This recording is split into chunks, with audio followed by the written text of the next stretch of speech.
Olá, nós estamos mais uma vez ao vivo pelas redes do PT na Câmara, pelo Facebook, pelo Twitter, pelo YouTube, e hoje nós vamos conversar com o vice-reitor da Universidade Federal da Fronteira Sul, o professor doutor Antônio Inácio Andrioli. Muito prazer te receber aqui no nosso estúdio, Andrioli. Boa tarde, prazer todo meu. E vamos conversar com o nosso querido presidente da Comissão de Meio Ambiente da Câmara dos Deputados, o deputado federal Nilton Tato. Boa tarde. Obrigado pela oportunidade de estar falando com seguidores aí das redes sociais do PT. Mas o assunto é tão quente, os dois parecem que estão calmos demais para falar em transgênicos. É isso mesmo, Andrioli? Eu tenho me caracterizado por uma crítica aos transgênicos. Então, após lançar o livro Transgênicos, as Sementes do Mal, eu sempre tenho que explicar por que eu considero isso mal. Não é uma divisão do mundo entre bem e mal, é porque os transgênicos funcionam mal. É uma semente que trouxe expectativas, é uma alteração genética que eu considero um pioramento genético. Então é algo que a natureza rejeita. E se a natureza rejeita, nós cientistas precisamos entender o que está acontecendo. Andrioli, tu fala em uma das citações no teu livro que a transgenia pode repercutir sobre a agricultura familiar como uma função legitimadora de dominação. É isso? Tem um tanto de ideologia que carrega essa tecnologia porque ela foi pensada pela indústria química para grandes produtores expandirem a monocultura. Para os pequenos agricultores, há uma expectativa inicial de redução de trabalho, em especial o trabalho penoso. O drama é que se reduz o tempo de não trabalho, e isso significa exclusão social. Do ponto de vista ambiental, nós temos a perda da biodiversidade. Sem biodiversidade, nós não temos mais autonomia para os agricultores. Então, isso repercute negativamente na agricultura familiar, que é a agricultura que produz alimentos. Então, é uma opção política, portanto, esse debate é sim ideológico, porque ideologia sempre existe quando se associa conhecimento a interesse, e há empresas muito poderosas interessadas na expansão do cultivo de plantas transgênicas, em especial naqueles países que têm muitos recursos naturais em abundância, como o Brasil. A Europa, como nós sabemos, rejeita esse tipo de cultivo, e nós sabemos também do primeiro maior efeito, que é o aumento do uso de agrotóxicos. Então, fecha o ciclo com a indústria química. Mas eu diria que esse ciclo vai um pouco mais além, porque também é a indústria de medicamentos. Então, quando se mexe com alimentação, se mexe com saúde. Hoje, o maior problema de saúde do mundo é a alimentação. Então, através da alimentação, se controla a forma de produzir alimentos. E também se controla todo o mercado de agrotóxicos e medicamentos. Por falar em agrotóxicos, deputado Tato, lançada uma pesquisa recentemente que 36% da população brasileira consome agrotóxico no país, exatamente por causa do manejo inadequado com as nossas sementes e, por consequência, com a nossa agricultura. Pois é, Ana, e aí eu queria até... tanto é que nós vamos fazer uma audiência pública e o Andrioli vem participar com a gente agora à tarde na Comissão de Meio Ambiente. Acho que é até importante recuperar um pouco do debate que teve para a entrada, para autorização da transgenia no Brasil. É importante dizer que ainda no período do governo Fernando Henrique, por falta de monitoramento, por falta de fiscalização, as sementes transgênicas, principalmente do soja, entrou da Argentina, no Rio Grande do Sul, e dali para frente eles foram ganhando debate de tal forma. Quando chegou lá, a ministra Marina Silva autorizou, e hoje, de certa forma, podemos dizer que domina, de certa forma, a cultura da soja, do milho, da cana, e outras culturas também já têm dominado. E o debate, na época, deles, é de que ia aumentar a produtividade e diminuir o uso de agrotóxicos. E o que aconteceu? Nesse período, o Brasil se tornou o maior consumidor de agrotóxico.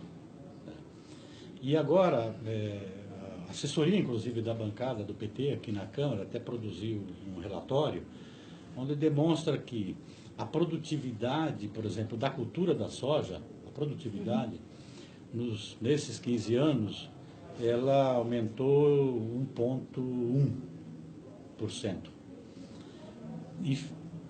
E a produtividade, nos 15 anos anteriores à liberação dos transgênicos, da soja, a produtividade aumentou 2,8%.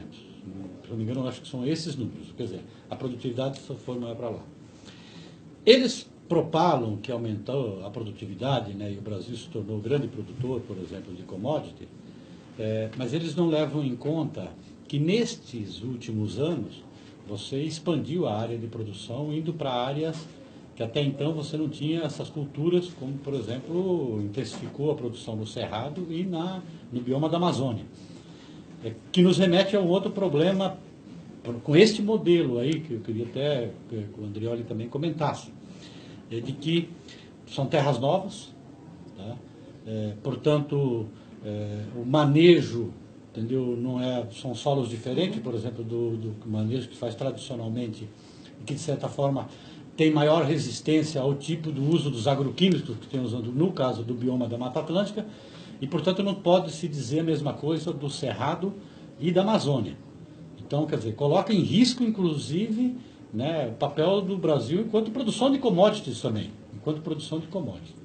E o outro aspecto, né, que acho que o Andreoli, que é o que a gente quer também debater um pouco à tarde, é os efeitos do ponto de vista do meio ambiente, né, como o Andreoli já estava colocando aí, né, de você atacar a biodiversidade, como também começam a aparecer pesquisas sobre o impacto que tem para a saúde humana do ponto de vista da qualidade do alimento que é produzido, né, como fruto da transgenia. E aí, juntando esse comentário do deputado Tato, eu quero complementar te perguntando que transformações ocorrem na agricultura familiar com o uso da transgenia. A primeira transformação é o agricultor perder a autonomia da semente. A semente é um direito histórico dos agricultores e a partir da semente, que é a gênese do alimento, se controla todos os insumos que serão utilizados e incompatíveis com as condições naturais da produção. Então, fazendo um pequeno comentário sobre essa expansão do cultivo de soja em monocultura no Brasil, é insustentável. Nós sabemos que esses solos eles podem até produzir com base em algumas variedades que foram adaptadas, e isso explica, de certa forma, o aumento da produção, mas é um ganho muito temporário. Nós sabemos que esse solo se desgasta muito fácil.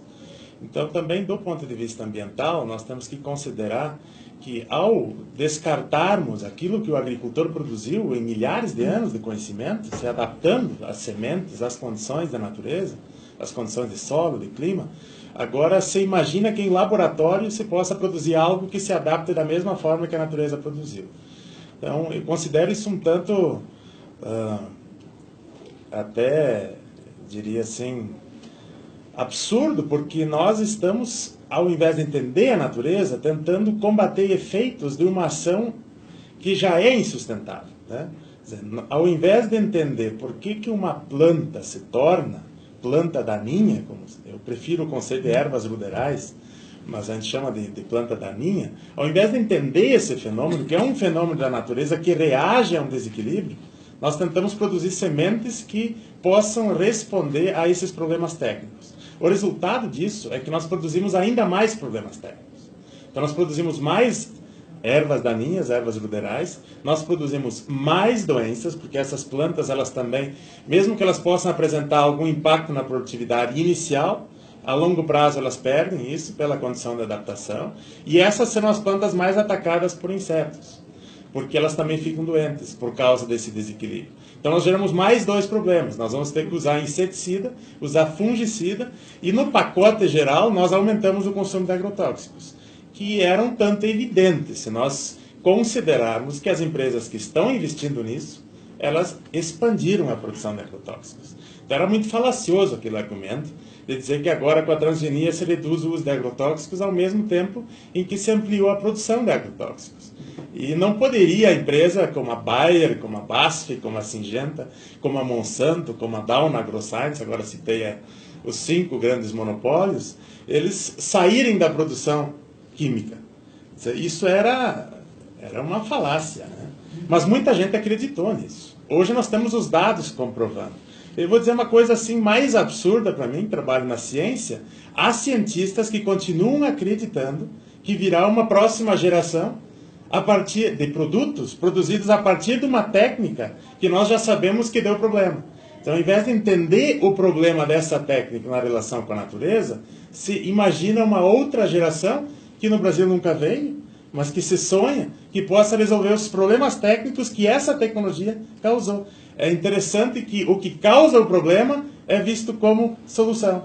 Quer dizer, se inverte essa noção, e isso para a ciência é muito complicado, porque essas pessoas que trabalham de forma muito fragmentada sobre a relação com a natureza, eu cito um caso, por exemplo, se desenvolve um milho transgênico que tem dentro do milho uma toxina que é produzida por uma bactéria para matar lagarta. Muito bem. O cientista que produziu isso não fez a pergunta anterior, que é entender por que uma lagarta se torna praga. O que ele sabe é que ele quer matar essa lagarta. E ele acha que vai matar só aquela lagarta. Agora nós sabemos que são várias lagartas. Agora nós sabemos que são vários insetos. E ele não consegue responder a pergunta principal: o que acontece se esse milho for comido por aves, por suínos, por bovinos, por seres humanos? Parece que nós estamos plantando milho para as lagartas. Não. Então, quando nós perguntamos sobre os efeitos, nós vemos o quanto essa ciência é problemática. Porque ela perdeu a noção da relação entre as diversas áreas do conhecimento. Então, isso para mim é outro problema. Nós produzimos intelectuais transgênicos, né? Não são só os intelectuais orgânicos, né, na história do conhecimento. Também os intelectuais se tornaram transgênicos, porque eles imaginam que é possível inserir uma alteração num DNA dentro de um complexo sistema, que é a natureza, sem compreender esse sistema e que não haja reações diferentes daquela que o cientista espera. Então, essa é a grande ilusão. Eu poderia dizer que é a grande falácia, eu já disse antes, mas eu poderia dizer que esse é o grande mal. É também um mal na forma de fazer ciência.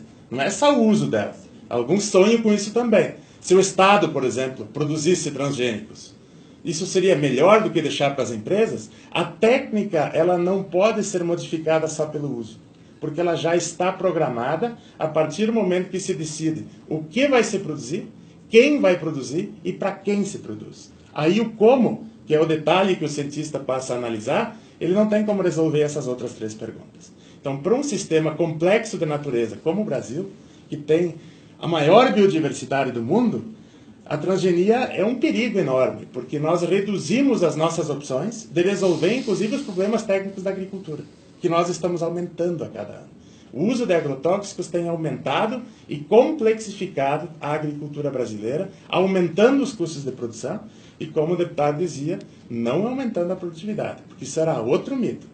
Mesmo que nós tivemos lá no início, eu vou citar inclusive os anos, 2000 a 2002 poderia se verificar um pequeno aumento de produtividade, uma pequena redução de uso de agrotóxicos. De 2003 para frente, que é quando aprovamos no Brasil, e 2005, com a instituição da Lei de Biossegurança até hoje, nós temos o oposto. Então, essa é a realidade que os cientistas precisam levar em consideração e também as políticas públicas, né? Porque se nós temos esse conhecimento hoje, as políticas públicas não podem continuar sendo aquelas que acreditam numa falácia. Tato, e aí entra uma questão política. Nós podemos dizer que temos muitos deputados também que são transgênicos aqui nessa Câmara, porque ficam, ao mesmo tempo que divulgando, ficam defendendo a transgenia por aqui? Nesse sentido, eu acredito que sim. Né? Porque eu queria até entender, e a gente até trazer agora, que essa explicação é fantástica, né, que o Andreoli está colocando, até porque com o reconhecimento que ele tem da sociedade, pelo trabalho dele, pelas pesquisas, muitos anos trabalhando, estando lá no CNTBio, fazendo os enfrentamentos, e aí a gente vê aqui dentro que todo o discurso em defesa dos agrotóxicos, da transgenia, e que eu não tenho risco nenhum de dizer, todo o discurso de defesa, na verdade, dessas 4, 5 transnacionais que dominam o sistema agrícola no mundo, né, que tomou conta principalmente do pós-Segunda Guerra, né, e que eles têm uma bancada forte aqui dentro do Congresso Nacional. Tá? A gente vai ver esse debate logo mais à tarde. Tá? E no dia a dia, aqui dentro do Congresso, a gente percebe aí.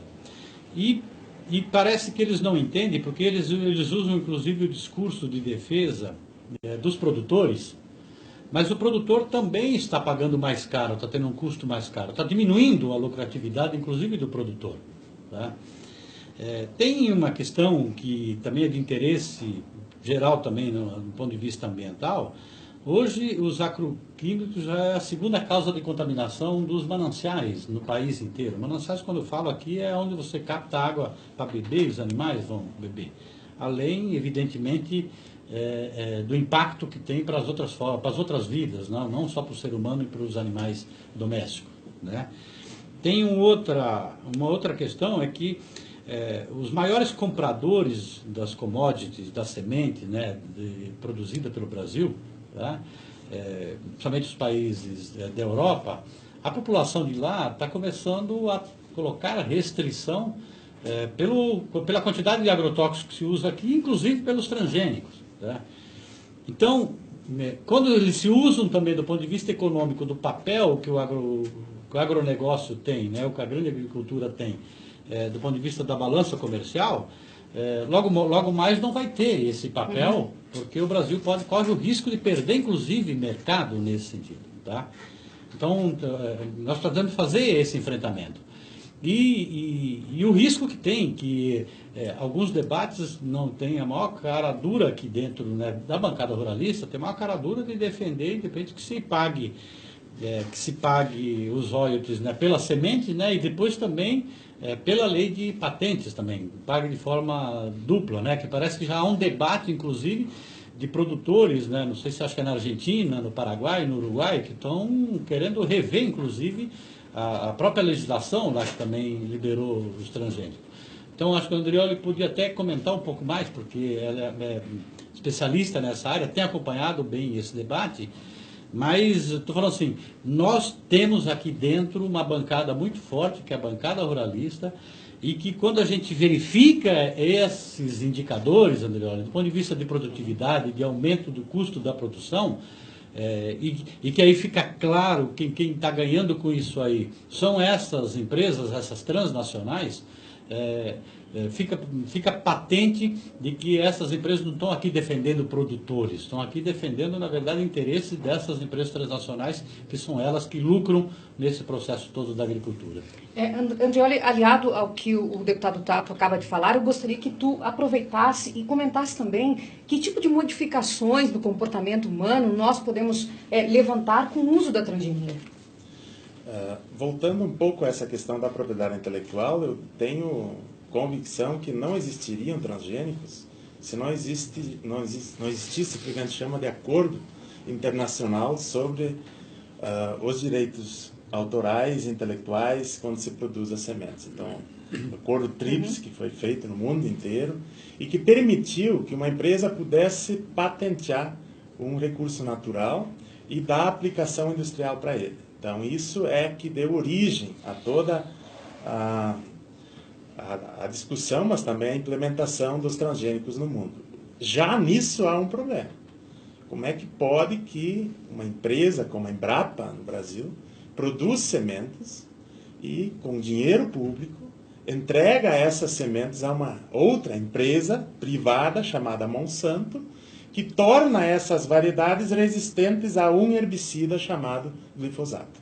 Por fazer essa pequena alteração, ela passa a ser detentora dos direitos de cobrar royalties por algo que o Brasil investiu décadas para produzir.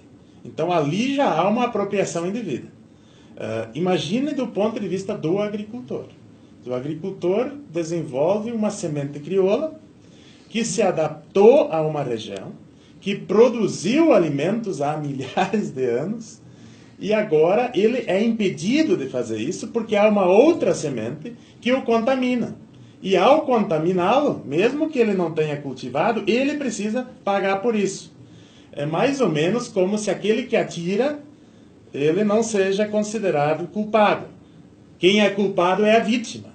Como que dizendo, ele poderia ter plantado isso em outro lugar. Por que ele tinha que plantar do lado do outro que está produzindo transgênicos, que chegou depois? Mas que debate estranho esse. E também do ponto de vista ambiental, porque a semente pior, é a que contaminou a melhor.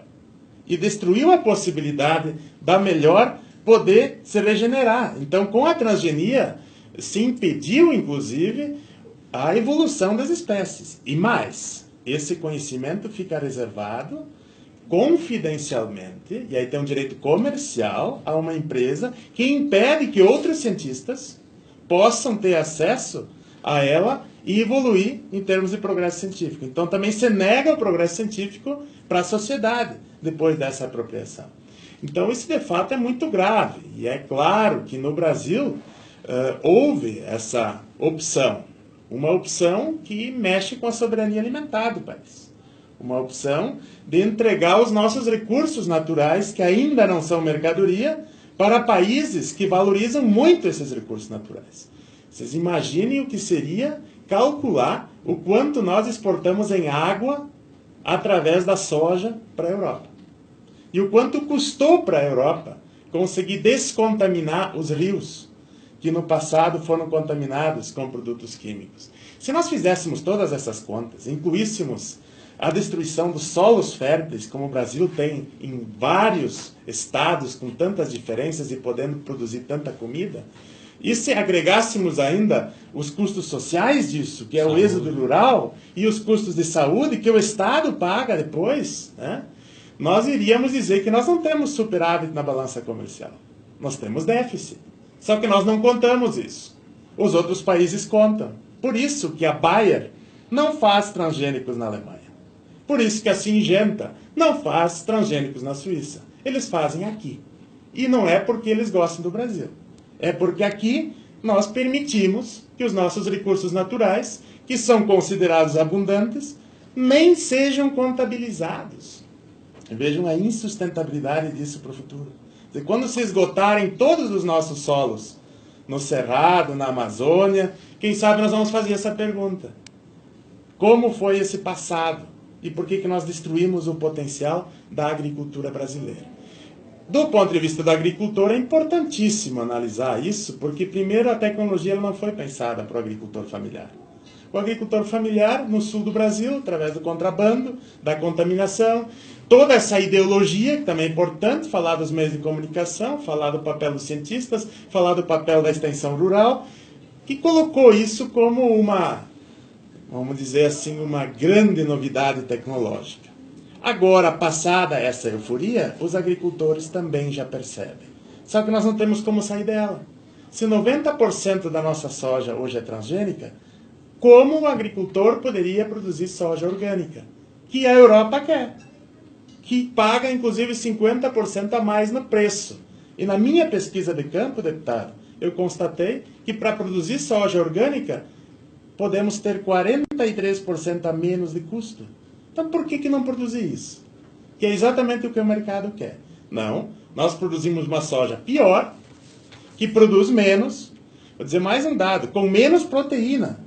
Porque quando usamos tanto glifosato, nós alteramos o solo e as bactérias que fixam o nitrogênio do ar, que nós demoramos décadas de trabalho de inoculação para fazer com que na soja não se precisasse de adubação mineral de nitrogênio, agora nós reduzimos a fixação do nitrogênio, uma explicação para a redução da produtividade, inclusive, e temos menos proteína numa soja que nós exportamos por causa do teor de proteína. Então produzimos uma soja pior, destruímos a natureza, excluímos os agricultores e ainda achamos que é um progresso o pouquinho que sobra das exportações, quando poderíamos alimentar com muita qualidade esse país e ainda exportar alimentos de muita qualidade, exatamente da forma como os consumidores do mundo hoje querem.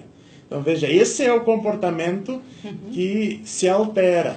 O pequeno agricultor, o agricultor familiar, eu disse isso em algum texto meu já, ele se desemprega e ainda comemora, ao reduzir o tempo de não trabalho, que é o que essa tecnologia permitiu. Mas isso é uma tecnologia pensada para um grande investidor rural que quer produzir milhares de hectares com uma planta. Vejam quanta insanidade.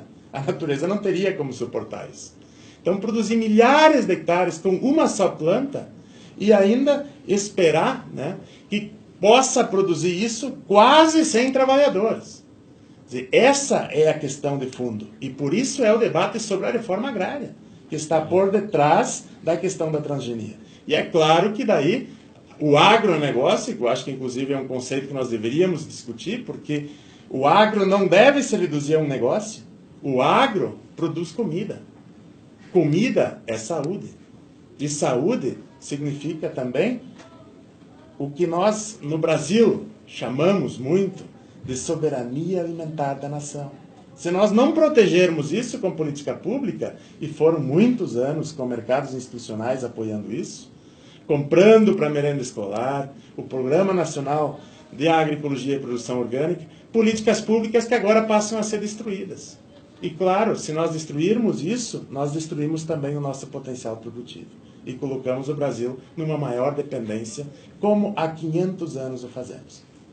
Para nós encerrarmos, Tato, queria só que tu comentasse, mas um país que tem um ministro golpista que diz que se deixar, ele planta soja até nos Andes, o que a gente pode esperar então? Não, o que pode esperar, quer dizer, deles não dá para esperar nada, porque eles, na verdade, eles têm maioria aqui, têm a presidência da República depois do golpe, na verdade estão flexibilizando mais a legislação de controle do uso de agrotóxicos, é só a gente verificar o que vem acontecendo aqui na comissão especial, a tal da comissão do veneno. Está paralisado aqui dentro da casa a instalação da comissão especial para discutir o PINARA, né, que, que queria uma política nacional de redução de agrotóxicos. Nós precisamos entender que esse modelo de agricultura, ele ganhou ênfase nos últimos 30, 40 anos no Brasil, se consolidou, se tornou preponderante, né, no mundo inteiro, mas aqui também.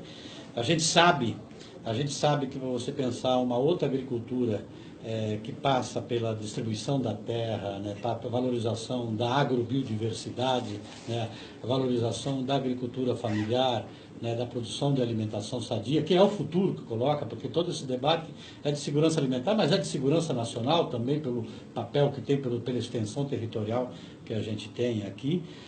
Sabe que isso é uma luta muito grande, tá?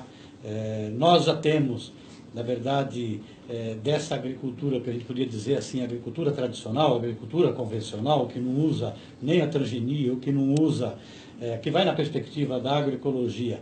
Você tem experiências que, na verdade, vêm resistindo, experiências fantásticas, né, em várias áreas. Então, na verdade, você tem aí um embrião daquilo de uma agricultura que a gente pode pensar do ponto sustentável, né, que respeita as pessoas do ponto de vista da produção de alimentação sadia, o meio ambiente, que tem a ver com a contaminação do solo e dos mananciais. Mas a gente tem essa perspectiva de retomar, entendeu? De fazer com que ganhe espaço. Para isso é fazer o debate na sociedade, né? Porque ele é um debate, por isso que o debate da produção de alimentação sadia e dos custos sociais que tem para o conjunto da sociedade, ele precisa ir também para os centros urbanos, né? Porque toda vez que se debate a questão da agricultura, parece uma coisa que está relacionada lá, né, com os produtores ou com os movimentos sociais do campo, né? E eu acho que cada vez mais a gente precisa chamar a atenção, né, de que esse é um debate que interessa para todas e todos, né, independente de onde mora, porque é a alimentação que você está consumindo. Então, é uma pauta que tem que entrar na ordem do dia de todo mundo, né?